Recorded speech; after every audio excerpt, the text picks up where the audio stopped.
So first of all, I would like to welcome you all who are present here for a fruitful seminar which is going to be conducted on the civil services examination.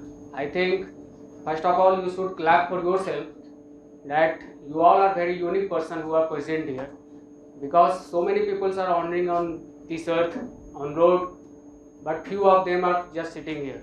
So first of all, please clap for yourself. Thank you.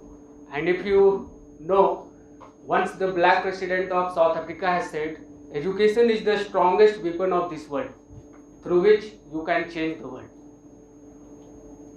Rather than how you conceive your education, how you take your education and how you proceed in your life, हम कैसे education प्राप्त करते हैं और कैसे उन चीज़ों को संयमित करते हुए अपने जीवन में आगे बढ़ते हैं, वो हमारे लिए मायने रखते हैं। और इसीलिए शायद साउथ अफ्रीका के पहले अश्वेत राष्ट्रपति नेल्सन मंडेला ने कहा था कि शिक्षा वो हथियार है जिससे आप दुनिया की किसी भी शक्ति को जीत सकते हैं। सबसे ताकतवर हथियार होती है शिक्षा, और आप उन गिने चुने लोगों में से हैं जो उस भीड़ से हटकर सिविल सर्विसेज की राह को पकड़ना चाहते हैं। और आज एक शानदार सेमिनार यहाँ होने जा रहा है। इसके लिए मैं सबसे पहले इस इंस्टीट्यूट के डायरेक्टर विभाग सर और आज जो सेमिनार लेंगे झारखंड के चीफ एग्जीक्यूटिव ऑफिसर जो है रामाकृष्ण आईएएस अकेडमी के साइबल बोस सर, उन सब का भी मैं बहुत बहुत हार्दिक अभिनंदन और स्वागत करता हूँ यहाँ पे। और अपने इस सेमिनार की जर्नी को आगे शुरू करने से पहले मैं कुछ संक्षिप्त शब्दों में इस इंस्टीट्यूट का रूपरेखा आप सबों के समझ रख देता हूँ। 2019 में इसका स्थापना किया गया और सबसे पहले विभाग सर ने इसका जो हेड ब्रांच है नोएडा में, वहाँ पे इसकी स्थापना की थी। वहाँ पे सक्सेसफुली जब ये आगे बढ़ा, उसके बाद वहाँ से इन्होंने रुख किया कि हम ऐसे क्षेत्रों में जाएं जहाँ के लोगों के पास अभी भी वो चीज़ें मुहैया नहीं हो पाती है जो दिल्ली और हैदराबाद के बच्चों को, या बॉम्बे या फिर और अच्छे अच्छे जगहों पर इलाहाबाद में जो बच्चों को सुविधाएँ होती है उपलब्ध, वो हजारीबाग जैसे क्षेत्र में भी लोगों को उपलब्ध हो। उसी को ध्यान में रखते हुए सर ने इतना सुंदर इंफ्रास्ट्रक्चर और बाकी चीज़ें आप सबों के लिए यहाँ मुहैया करवाई। और आज हम सब के लिए खुशी की बात है कि झारखंड में इनका दूसरा ब्रांच धनबाद में शुरू हो गया, आप सबको शायद पता होगा। So I would like to call you all that please make a huge round of applause for sir कि इन्होंने एक अच्छी सुंदर संरचना झारखंड में शुरू की है। और मैं अब सबको मंच पे आमंत्रित करता हूँ कि प्लीज़ वो मंच पे आए और अपना जो दूरदर्शिता है, जो उनका विजन है इस इंस्टीट्यूट को लेकर, वो बच्चों के समक्ष रखें please. Good morning all of you. आप लोगों का सभी का स्वागत है रामाकृष्ण आईएएस अकेडमी में। और जैसा कि मैं सोच पा रहा हूँ कि आप लोग सभी बिगनर्स हैं और नए हैं और यूपीएससी या स्टेट पीसीएस के बारे में बहुत ज़्यादा जानकारी नहीं रखते हैं। मैं शुरुआत करता हूँ आपको सिविल सर्विसेज के बारे में, जो निटिग्रिटीज़ है उसके बारे में, कि एक सेंट्रल लेवल का एग्ज़ाम है जिसको हम लोग कहते हैं यूनियन पब्लिक सर्विस कमीशन।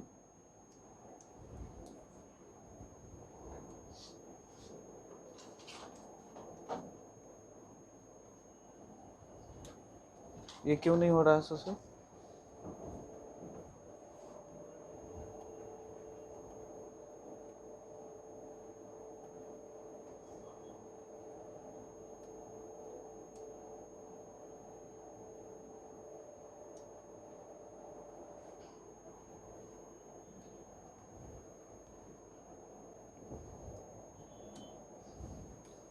एक सेंट्रल लेवल का एग्ज़ाम है आपका यूनियन पब्लिक सर्विस कमीशन, और स्टेट लेवल पीसीएस होते हैं जैसे कि जेपीएससी और बीपीएससी।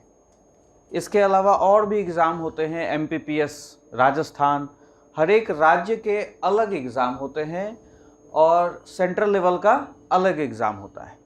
जब आप यूपीएससी करते हैं तो इसके लिए सिंपली लोग कहने लगते हैं कि आईएएस का एग्ज़ाम का बच्चा तैयारी कर रहा है, ही इज़ प्रिपेयरिंग और she is preparing for IAS exam. यहाँ पर बनते हैं डिप्टी कलेक्टर, डिप्टी एसपी, यहाँ पर बनते हैं आईएएस आईपीएस। यही ज़्यादातर लोग समझते हैं, लेकिन इसके नीचे भी और भी बहुत ज़्यादा पोस्ट होते हैं। लेकिन यह एब्रिविएशन फेमस हो गया कि आईएएस का तैयारी कर रहे हैं। और यहाँ पर हो गया कि वीडियो बनना है। ये जनरल अप्रीहेंशन लोगों के दिमाग में कि अगर पीसीएस दे रहे हैं तो बीडीओ सीओ बनना है, और अगर यूपीएससी की तैयारी कर रहे हैं तो आईएएस बनना है। पोस्ट बहुत सारे हैं और रिस्पॉन्सिबिलिटीज़ बहुत डाइवर्सिफाइड है।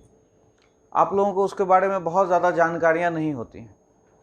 और यह एग्ज़ाम जो होता है इसके लिए कम से कम you need to invest at least 10 to 15 months of preparation. एक बार आपको 10 से 15 महीने का प्रिपरेशन इसमें देना होता है। इसके बाद आप अगर इतना डेडिकेशन के साथ यूपीएससी के लिए दिए हैं तो आपको जेपीएससी या बीपीएससी में विथ सम एक्स्ट्रा एफर्ट, जैसे कि जेपीएससी के लिए आपको झारखंड स्पेशल और एक लैंग्वेज पेपर करना होता है, और बीपीएससी के लिए आपको बिहार स्पेशल और एक एक्स्ट्रा में जीएस में स्टैटिस्टिक्स का पोर्शन होता है जो कि इम्पॉर्टेंट होता है, और वो बिहार के लिए अलग से करना है। इसका मतलब whosoever will prepare for UPSC central level examination will automatically get prepared for JPSC and BPSC type of exam। इसमें 17 अलग अलग सब्जेक्ट्स होते हैं, 17 different type of subjects in UPSC, और इसमें सब्जेक्ट कम होते हैं। इसमें 5 सब्जेक्ट ही होते हैं जीएस के, और उसमें कुछ और एक्स्ट्रा एड ऑन होता है, जैसे हिस्ट्री के साथ ज्योग्राफी, पॉलिटी के साथ पवेड।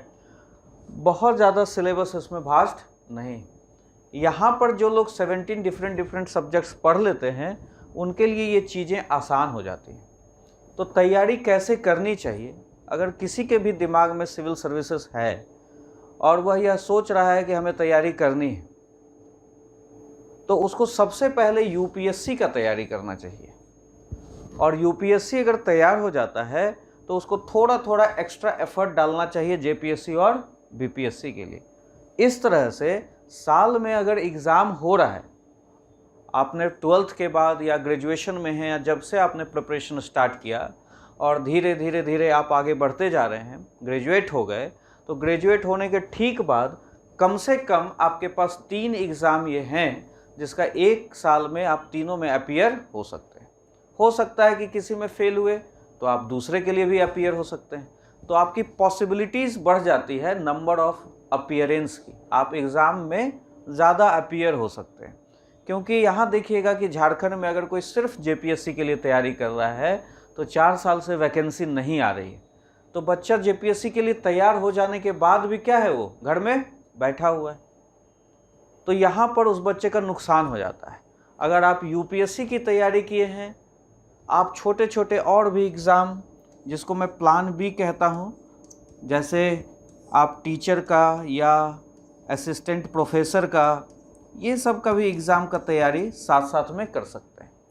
लेकिन इसमें ध्यान बस यही रखना है कि जब आप यूपीएससी की तैयारी कर रहे हैं 10 से 15 महीना, तो इन सब छोटे छोटे एग्ज़ामों के बारे में नहीं सोचना है। सबसे पहले give your best for 10 to 15 months in UPSC Civil Services preparation.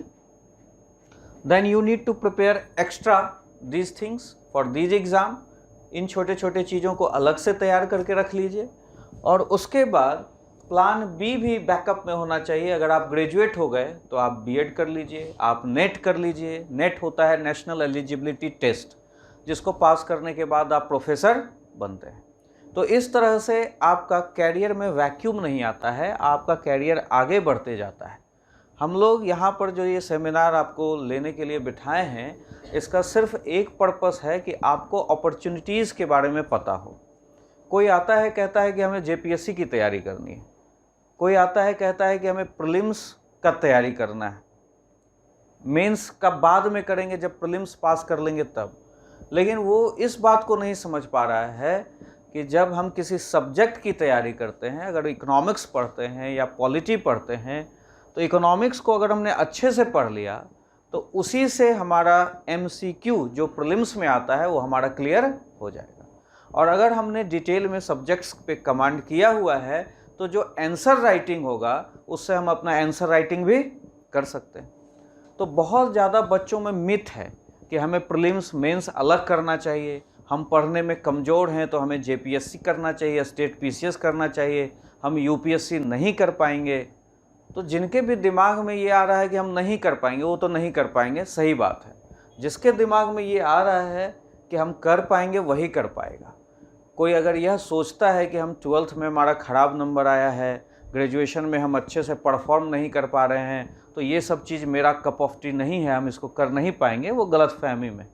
12th में बहुत ज़्यादा जो स्कोर नहीं भी किए हैं, जो 12th में फेल हैं, अभी एक मूवी आई है 12th फेल, आईपीएस के ऊपर स्टोरी है, वो फेल करता है और उसके बाद भी जाकर वो आईपीएस बनता है।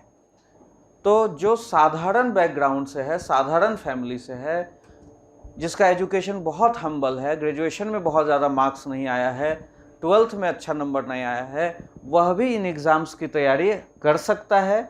बस उसको शुरुआत करना होगा, उसको कुछ ध्यान में रखना होगा। जैसे ये बहुत बड़ी बात लिख रहा हूँ आपके सामने, laws of attraction. Laws of attraction, ये आकर्षण का नियम।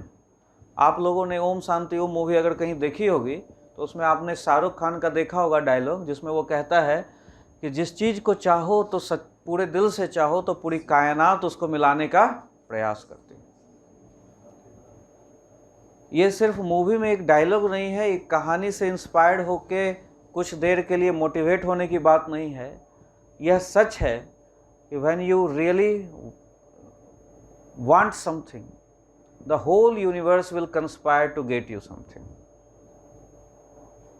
पढ़ाई लिखाई से ही बात नहीं कर रहा हूँ। अगर आप किसी से सच्चे दिल से प्यार भी करते हैं तो वो आपको मिलेगी।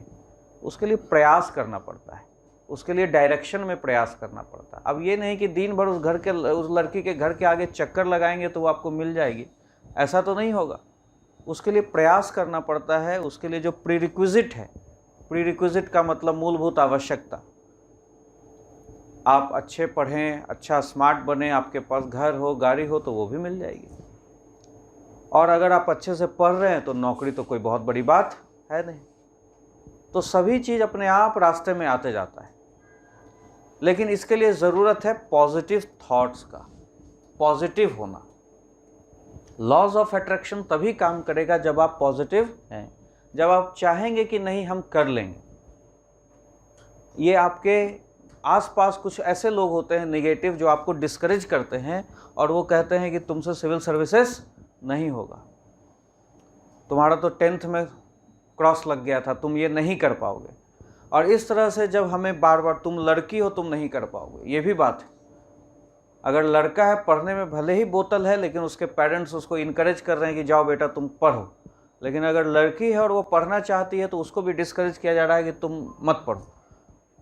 क्योंकि तो उसके तो समाज में, सोसाइटी में भाई आगे चलकर शादी हो जानी है, आप पढ़ाई लिखाई से दूर ही रहो।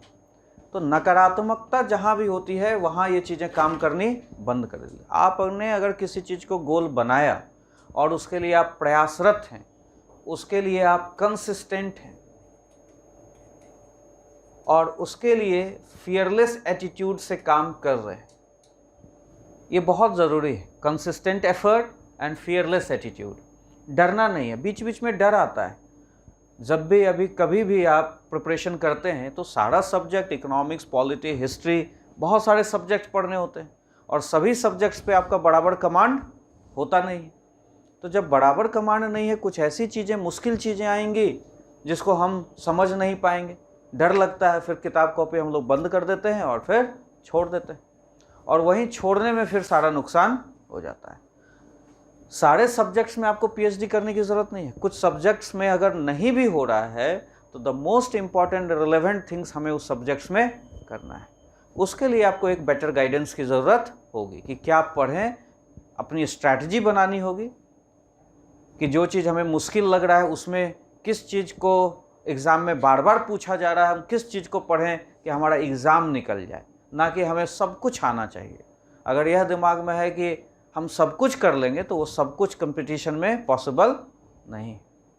तो उसके लिए हमें स्ट्रैटेजी बनानी पड़ती है। तो सबसे पहले लॉज ऑफ अट्रैक्शन, और laws of attraction will motivate you towards your dream. यही आपके ड्रीम को जिंदा रखता है।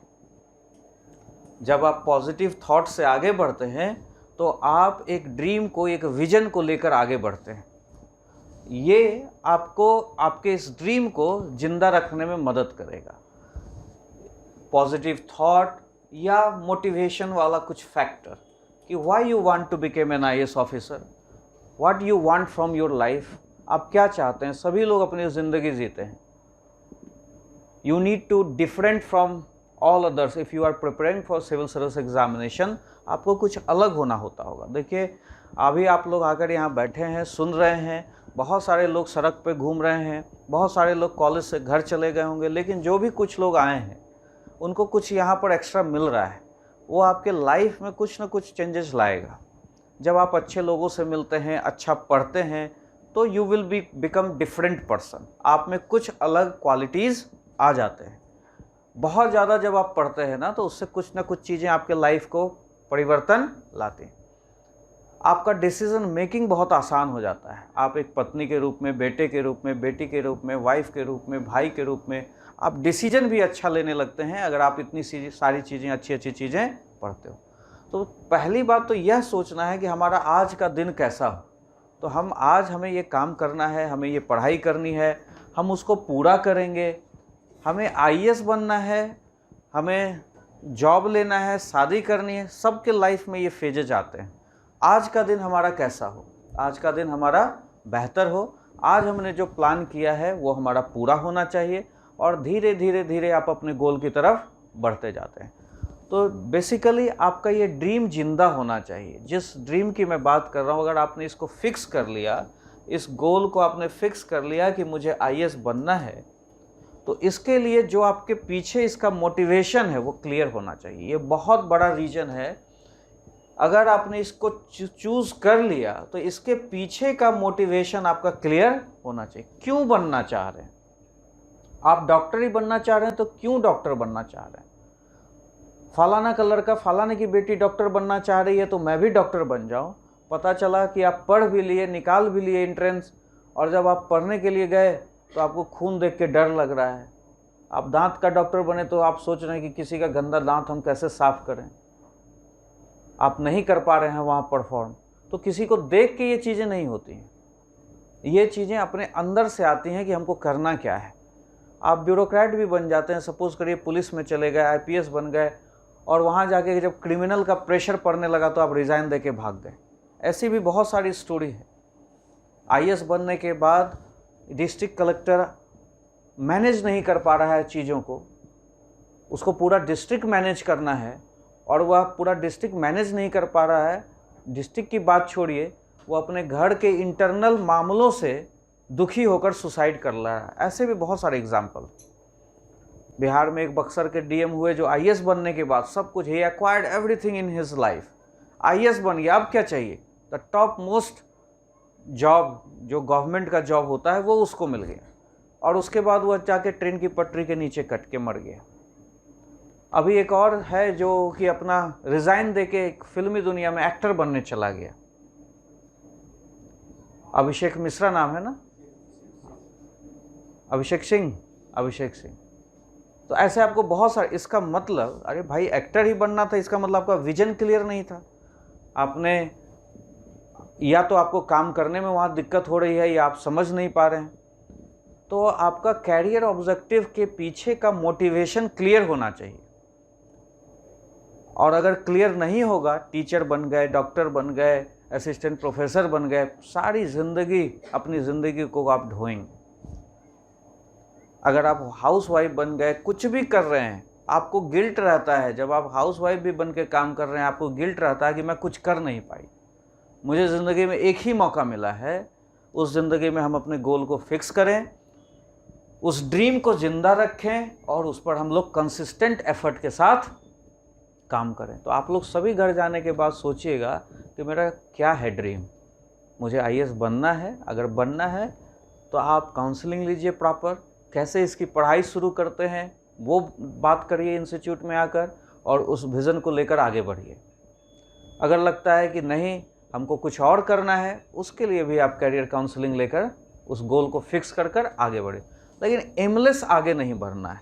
विदाउट एनी एम आपको आगे नहीं। आप कॉलेज में हैं तो पढ़ाई तो कर रहे हैं, पॉल साइंस कर रहे हैं, हिस्ट्री ऑनर्स कर रहे हैं, लेकिन उसका कोई विजन है आगे 2 साल 3 साल के बाद हम क्या करने वाले हैं, ये आप सोचिए।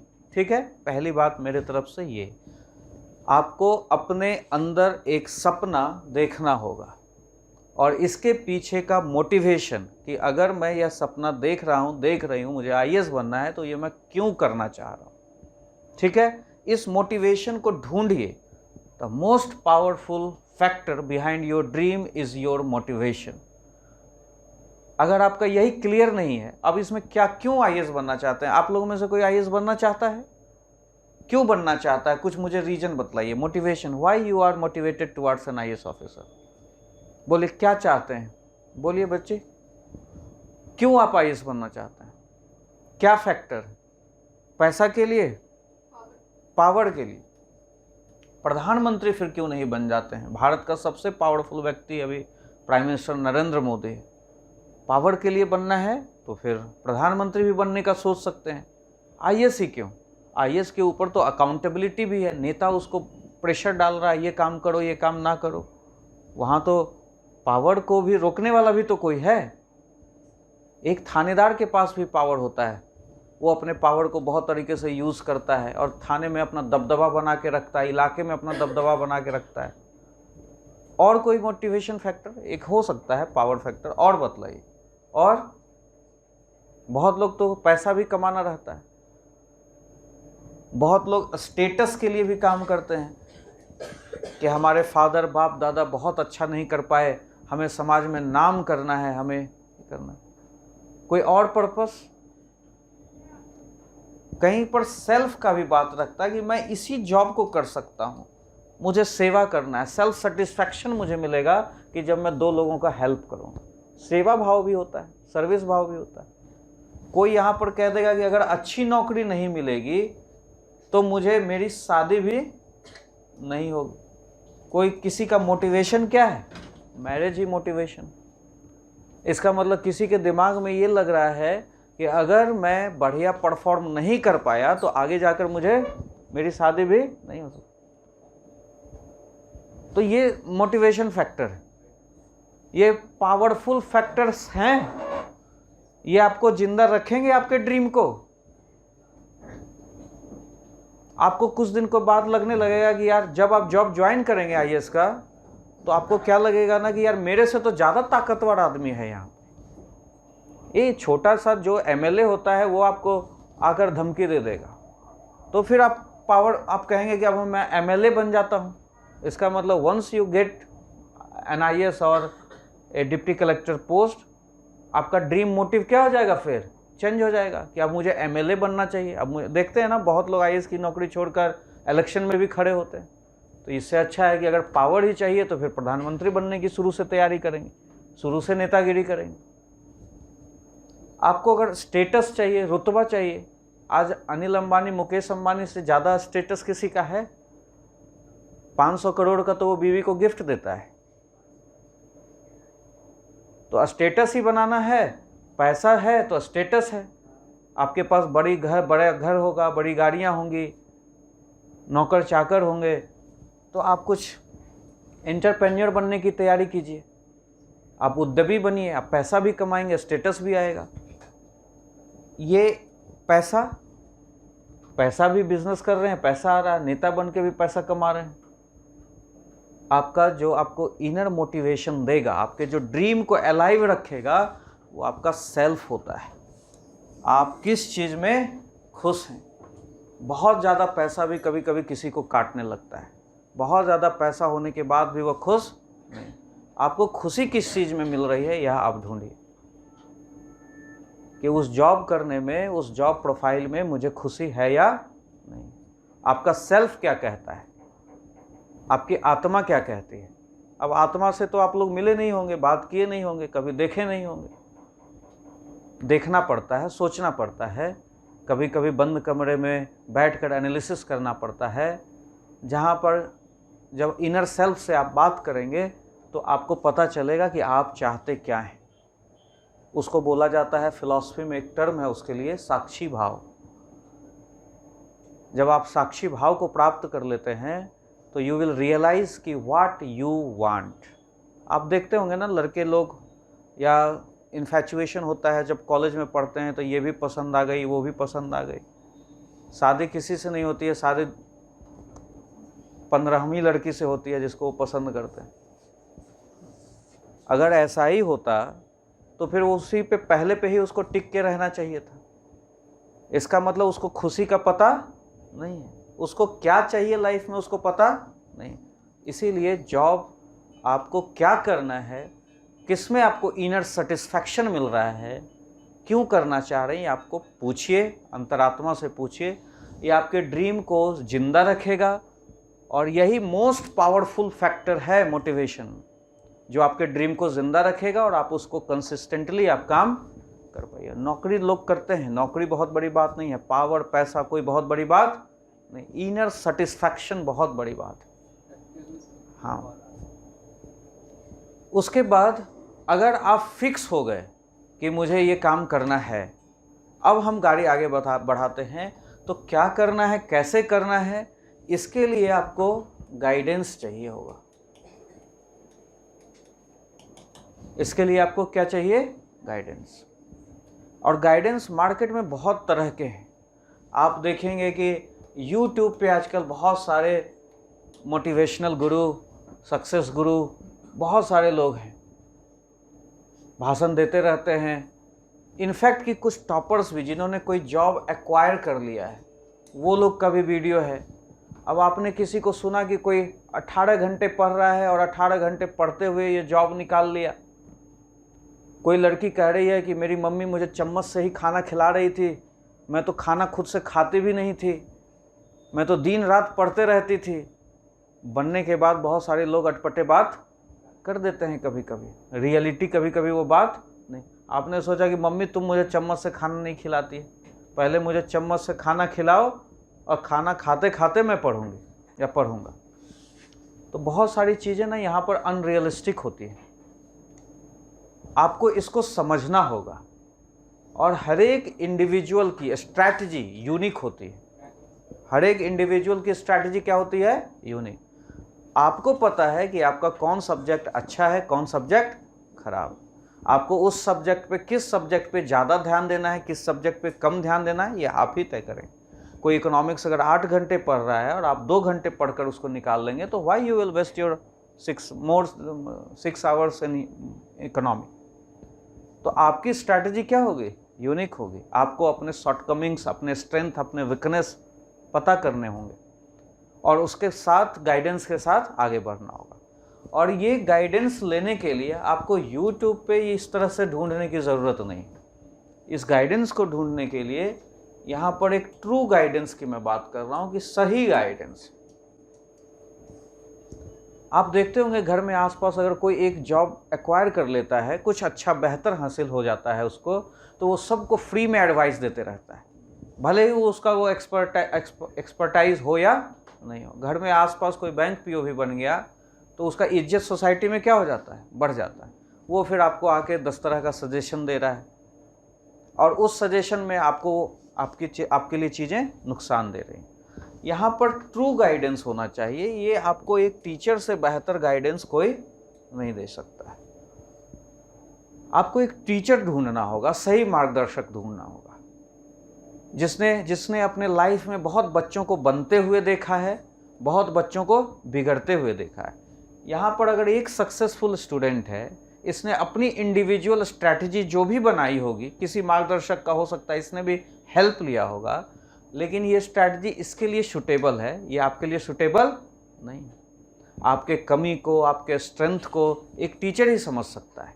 और ये टीचर इसको बनते हुए भी देखा है, इसके साथ साथ बैच में जो फेल हुए होंगे उसको भी देखा है, और वह पैरेलल में कंपैरिजन करके, एक कंपैरेटिव स्टडी करके, आपके स्ट्रेंथ वीकनेस को जानकर आपके लिए एक स्ट्रैटेजी बनाता है। क्या पढ़ना चाहिए, क्या नहीं पढ़ना चाहिए, तुम्हारा कौन सा पोर्शन स्ट्रांग है, किस डायरेक्शन में तुम काम करो। तो इसके लिए हमें गाइडेंस की तलाश करनी चाहिए। इसमें अब बहुत लोग गाइडेंस का मतलब आप सोचेंगे कि कोचिंग इंस्टीट्यूट के प्लेटफॉर्म पे खड़े होकर मैं आपको बता रहा हूँ तो शायद इस इंस्टीट्यूट में एडमिशन के लिए ही बात कर रहा हूँ। ऐसा भी नहीं। कोचिंग इंस्टीट्यूट रिजल्ट किसी का नहीं दिलवाता है। You are master angel of your life. Ultimately you need to work hard and you will give your own result. ध्यान रखना हमारी बात।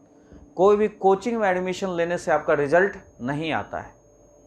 कोचिंग का एक यूएसपी होता है। मान लो मैं तुम्हें पढ़ा रहा हूँ, मैं तुम्हें क्या दे सकता हूँ? मैं तुम्हें एक अच्छा फैकल्टी दे सकता हूँ, ठीक है। तुम अगर किसी इंस्टीट्यूट में जाते हो तो तुम ये सर्च करो कि वहाँ पर जो फैकल्टी हैं वो सब्जेक्ट स्पेशलिस्ट हैं या नहीं, वो हमें अच्छा पढ़ा रहे हैं या नहीं, उस सब्जेक्ट में उनका बीए, एमए, एमफिल, पीएचडी है या नहीं। क्योंकि बहुत सारे लोग मार्केट में हैं जो सब्जेक्ट स्पेशलिस्ट नहीं है, जो उन्होंने खुद तैयारी की है, खुद फेल किए हैं और पढ़ाने में लग गए। आप ये देखिए कि वो फैकल्टी हमारा सब्जेक्ट स्पेशलिस्ट है या नहीं। आप यह देखिए कि वहाँ जो कंटेंट की डिलीवरी हो रही है, जो नोट्स हमें मिल रहा है, वो कहाँ तक सही है। कंटेंट कैसे सही पता चलेगा आपको कि अगर आप किसी भी एग्ज़ाम की तैयारी कर रहे हैं तो उसके प्रीवियस ईयर क्वेश्चंस होते हैं और सिलेबस होता है ना। अगर आप किसी भी एग्ज़ाम की तैयारी कर रहे हैं तो आपके लिए उसके लिए प्रिस्क्राइब्ड सिलेबस है और कुछ क्वेश्चंस पेपर होते हैं। जब आपको फैकल्टी अच्छा पढ़ा दिया, आपको कंटेंट अच्छा मिल गया और आप बार बार रिवीजन भी कर रहे हैं, रिवीजन के लिए हम लोगों ने मोबाइल ऐप भी बनवा दिया है जिसमें बहुत सारे रिकॉर्डेड वीडियो यहाँ पर आपको दे दिए जाते हैं हर एक क्लास के। आप बार बार इन वीडियोस को भी रिवाइज कर रहे हो और उसके बाद जब आप टेस्ट दे रहे हो तो आपका इवैल्यूएशन होता है कि किस तरह से आपका परफॉर्मेंस। अगर आप इस परफॉर्मेंस में डाउन हो तो you need to change your content, you need to change your faculty. इसका मतलब है कि कहीं ना कहीं उस संस्थान में कमी है। लेकिन अब कोई भी संस्थान जो पढ़ा रहा है वो अपना बेस्ट देने की कोशिश करेगा या नहीं। तो आप कहीं भी अगर एडमिशन लेने जाओगे तो आपका पैरामीटर्स क्या होगा? फैकल्टी, कंटेंट, मुझे रिवीजन के लिए वो क्या दे रहा है, ये सब देखोगे। अगर ये सब आपको मिल गया, अगर यहाँ 50 बच्चे बैठ के आप तैयारी कर रहे हो अगर, और 50 में सिर्फ 2 का सिलेक्शन होता है तो इंस्टीट्यूट क्या कहेगा कि मैंने उस 2 का सिलेक्शन करवाया। 50 को तो यही चीज़ दिया गया था ना, 48 फिर फेल क्यों हुए? वो अपनी गलती से फेल हुए। उनका कहीं ना कहीं कमी रह गया होगा, चाहे रिवीजन के स्तर पर कमी रह गई हो, चाहे उसने कंटेंट को बार बार रिवीजन नहीं किया हो, कुछ चीज़ छोड़ दिया हो, उसने सही से प्रीवियस ईयर क्वेश्चन का प्रैक्टिस नहीं किया हो। इस तरह की कमियां रह जाने से उनका रिजल्ट रुक जाता है। इसका मतलब आपको किसी कोचिंग में एडमिशन लेने से आपका रिजल्ट हो जाएगा, ये आप भूलिए। हाँ, कोचिंग में एडमिशन लेने से पहले आपको ये सारी चीज़ें देखनी चाहिए कि फैकल्टी कौन है, कंटेंट क्या है, रिवीजन के लिए मेरे पास क्या फैसिलिटी है, उस कोचिंग वाला दे क्या रहा है। और जब ये चीज़ें आप पुख्ता तरीके से पता करके एडमिशन ले लेते हैं तो अल्टीमेटली इसके बाद आपका एक प्रयास जो है वह एफर्ट ही काम आता है। आपने इस यूएसपी पे कितना मेहनत किया, क्योंकि इंस्टीट्यूट में सारे बच्चों को एक ही चीज़ दी जा रही है, तो आपने उस यूएसपी पर मेहनत कितना किया। यहाँ पर आपका एफर्ट में कंसिस्टेंसी आएगा, फियरलेस एटीट्यूड आएगा। आपकी घर में शादी है और आप चले गए 1 महीना तक शादी में एंजॉय किए, कोई मर गया तो उसमें भी जाना ज़रूरी है। बहुत सारा इंगेजमेंट हम लोग पाल लेते हैं यहाँ पर और हम लोग क्लास को मिस कर देते हैं, रिवीजन में कमी रह जाती है। सोच रहे हैं कि हम तैयारी कर रहे हैं, in the name of preparation you are preparing, लेकिन आपका फुल कमिटमेंट यहाँ पर नहीं। टेस्ट हो रहा है इंस्टीट्यूट में, आप टेस्ट नहीं दे रहे हैं, आप कितना भी पढ़ लो, अगर आप टेस्ट नहीं दे रहे हो तो आपका एग्ज़ाम कम्पिटिटिव एग्जामिनेशन निकलने वाला नहीं। इसका मतलब आपको चेक करना है फिर एफर्ट के साइड से कि आपका एफर्ट कितना लग रहा है। और ये एफर्ट बहुत लोग डायरेक्शन लेस लगा देते हैं। यहाँ पर आप कहेंगे एफर्ट का मतलब है कि 12 से 14 घंटा पढ़ना, फिर यहीं बच्चा मिसगाइड हो जाता है कि सुबह से शाम तक लाइब्रेरी में बैठे हुए हैं, घर में बैठे हुए हैं, बंद कमरे में बैठे हुए हैं कि हम 15 घंटा पढ़ रहे हैं। लेकिन 15 घंटा में क्या निकल कर सामने आया ये पता तो चलेगा टेस्ट से ही ना। तो आपको अपने एफर्ट का लगातार चेक भी करना होगा। आपको टीचर एक बार बोलेगा, इंस्टीट्यूट 2 बार बोलेगा कि भाई टेस्ट दे लो, टेस्ट दे लो। अल्टीमेटली अगर आप टेस्ट नहीं देंगे तो आपका वो होगा नहीं। तो हमने यहाँ पर तीन चीज़ों की बात की। एक बात किया मैंने ड्रीम का, और जिसके लिए मैंने आप लोगों को समझाया कि पावरफुल मोटिवेशन होना चाहिए उस ड्रीम के पीछे, नहीं तो ड्रीम आपका बहुत ज़्यादा दिन तक जिंदा नहीं रहेगा। आज सोचेंगे कि आईएएस की प्रिपरेशन करेंगे, कल सोचेंगे कि रेलवे का फॉर्म भर दें। और वो जो मोटिवेशन होगा वो आपका सेल्फ होगा, इनर सेल्फ जो आपको कह रहा है कि हम इस चीज़ के लिए बने हैं, हम ये काम करेंगे, वो काम करना। कोई भी चीज़ टफ नहीं है। इसके लिए मैंने आपको लॉज ऑफ अट्रैक्शन बताया कि आप अगर आपने ड्रीम फिक्स कर लिया कि मुझे ये काम करना है तो वो आपको मिलेगा ही मिलेगा। लॉज ऑफ अट्रैक्शन हमेशा काम करते रहता है, जो चीज़ चाहेंगे वो आपको मिलेगा, बस उसके लिए प्रयास आपको करना चाहिए। तो ड्रीम, उसके लिए motivation factor, powerful motivation factor होना चाहिए, जो पावर, पैसा और शादी ये सब नहीं हो सकता है। ठीक है। दूसरा चीज़ मैंने बतलाया गाइडेंस। आपको गाइडेंस ढूंढना होगा इस मल्टीमीडिया के ज़माने में, यूट्यूब के ज़माने में, जहाँ पर बहुत सारे वीडियोस दिन रात अपलोड हो रहे हैं। आप लोग मिसगाइड हो जा रहे हैं, स्ट्रैटेजी आप अलग गलत बना दे रहे हैं। आपकी एक इंडिविजुअल स्ट्रैटेजी होगी, आप ट्रू गाइडेंस तलाश के, जहाँ कि पर्टिकुलर यूएसपी के साथ आपको ट्रेंड किया जा रहा है, कुछ पर्टिकुलर पैरामीटर्स है उस इंस्टीट्यूट का कि हम ये चीज़ें अपनी बच्चों को दे रहे हैं, उस चीज़ को आप ढूंढिए। और उसके बाद अपना एफर्ट, जिसमें आप जितना ज़्यादा मेहनत करेंगे, कंसिस्टेंट रहेंगे, पॉजिटिव एटीट्यूड के काम से आप अपना पढ़ाई करेंगे तो फिर आपको सफलता मिलेगी। तो ड्रीम, गाइडेंस, एफर्ट, ये आपको दिलाएगा सक्सेस। ठीक है। तो मैंने क्या सिखाया वो आपको याद रहेगा? ड्रीम, गाइडेंस और एफर्ट।